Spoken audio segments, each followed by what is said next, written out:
Hello again from Metro Manila, the Philippines, Southeastern Asia. Here's my summary of the latest Canadian news headlines from the websites of the Canadian Broadcasting Corporation, the Globe and Mail, and the Toronto Star for April the 6th, 2019. No copyright infringement intended.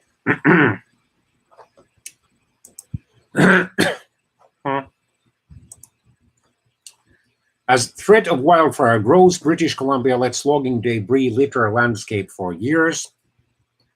Critics say sticker shock at cannabis prices will push customers back to the black market. Cannabis was legalized for recreational use in October 2018 throughout Canada. It had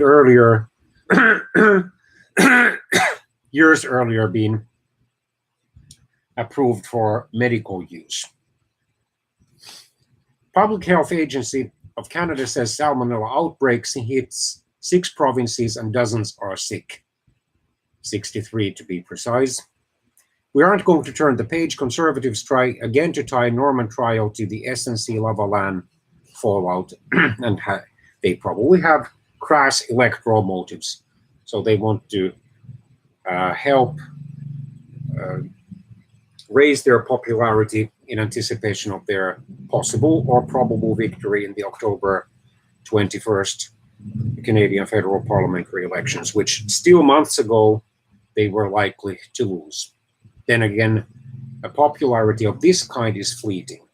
If the Conservatives, under their possible prime ministerial leader, Andrew Scheer, are tied with anything similar to this, they could just as easily lose those voters who are likely to abandon the Liberals in the upcoming federal parliamentary elections before the 2023 federal parliamentary elections.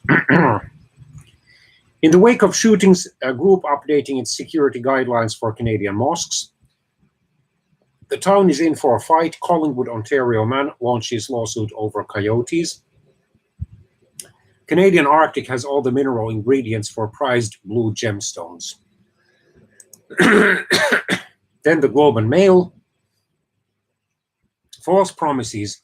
Foreign workers are falling prey to a sprawling web of labor trafficking in Canada, and probably that is a form of human trafficking.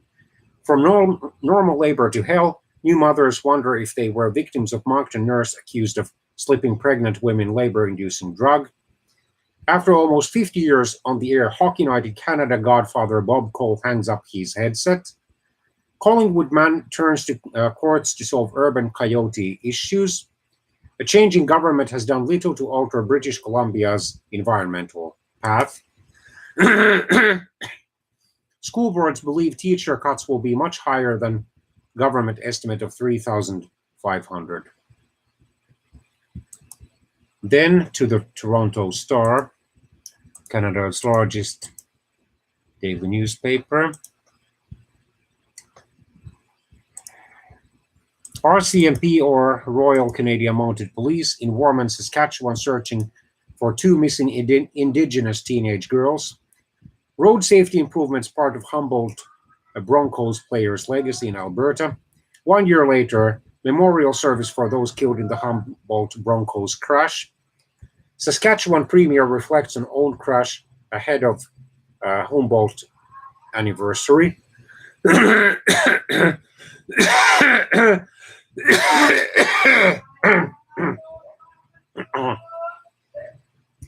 Ontario court extends order suspending legal proceedings against big tobacco companies.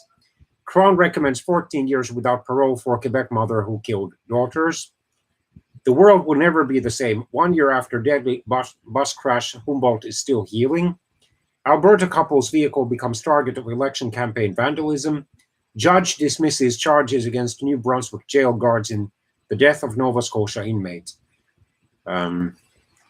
Jody Wilson-Raybould, the former Canadian Justice Minister, Attorney General, and Veterans Affairs Ministers, could beat Vancouver riding rivals by nearly double digits, poll suggests.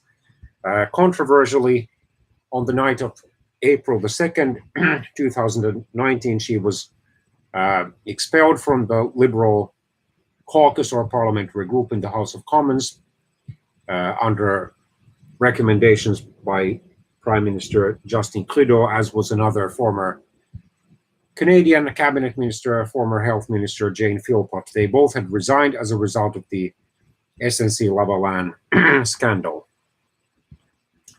Vancouverites rally for Indigenous rights bill as MP amazed by all the people who believe in it. British Columbia bearing brunt of impact from Huawei arrest, Horgan says. Judge overturns ruling involving court battle over diamond-studded eagle. Scientists are split on whether a virus is killing British Columbia's salmon, but an inside look shows Ottawa chose sides long ago. What Ontario parents, teachers, and students can learn from British Columbia's 14-year fight for smaller class sizes. Week 3 of the Alberta election campaign. Leaders debate kamikaze court ruling and some radio static. No teachers will be laid off in cost-cutting, Ontario's education minister says. Spring storm could cover Halifax in snow next week. Martin Reg Cohn, Doug Ford, the controversial Ontario Premier and Progressive Conservative leader, provides students with a teachable moment.